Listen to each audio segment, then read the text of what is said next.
होगा। जैसे कि आप देख रहे हैं कि मुक्तिधाम का ये काग उद्यान देश का इकलौता काग उद्यान मैं कहूँगा। सर्च कर लीजिए आप तो कोई काग उद्यान नहीं मिलेगा। वैसे कौओं को जमावड़ा तो मिल सकता है कहीं भी स्थानों पर। और बहुत खुशी की बात है कि अंतर्राष्ट्रीय रमन मैग्सेसे पुरस्कार से सम्मानित और जलविद देश के डॉक्टर राजन सिंह जी ने विदिशा आकर काग उद्यान का लोकार्पण किया था।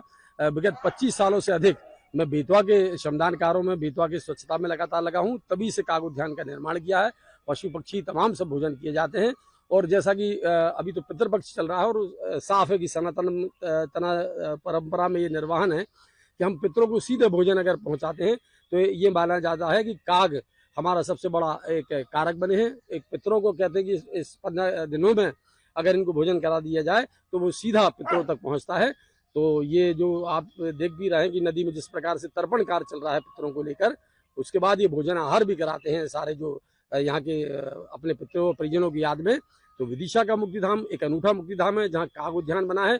और आप देख भी रहे हैं कि लगातार कागों की संख्या के साथ गौरैया भी है, गिलहरी भी है, पशु पक्षी भी है। और आज तो बंदरों का जमावड़ा भी बड़ी मात्रा में देखने को मिल रहा है।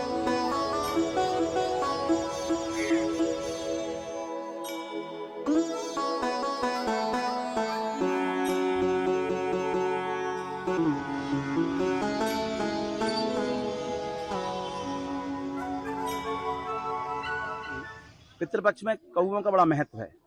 और क्या है, ऐसा कहा जाता है कि पितृ जो है हमारे कौओं के रूप में, गाय के, कुत्ते के रूप में आते हैं। तो ये विदिशा में एक बड़े सौभाग्य की बात है कि मुक्तिधाम में एक काग उद्यान बना हुआ है और यहाँ लोग अपने पितरों के नाम से भोजन कराने नित्य आते रहते हैं। 365 दिन यहाँ कौओं को कुछ न कुछ लोगों के द्वारा खिलाया जाता है। हमारे पूरी मुक्तिधाम सेवा समिति के जो मनोज पांडे जी हैं, उनकी पूरी टीम इस काम में लगी रहती है।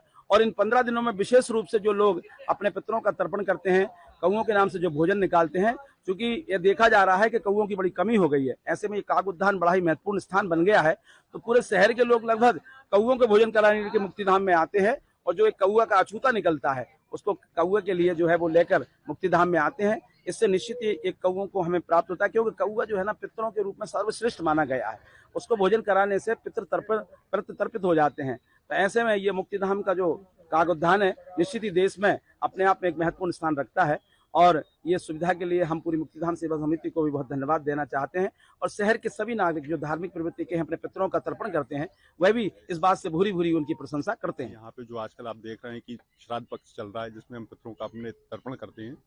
तो जब हम तर्पण करके नदी से घर जाते हैं तब जो हम भोग लगाते हैं तो उसमें से एक हिस्सा कौओं के लिए भी निकाला जाता है।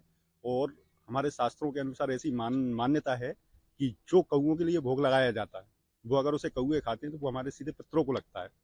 क्योंकि शहर में कौए आजकल कहीं है नहीं है और प्रजाति भी लगभग विलुप्त सी हो गई है। लेकिन हमारे विदिशा शहरवासियों की एक बहुत अच्छी पहल है कि उन्होंने मुक्तिधाम के यहाँ पे एक काग उद्यान बनाया है जिसमें कम से कम हमें कौए मिलते हैं। तो हम यहाँ पे आके वो भोग रख के जाते हैं।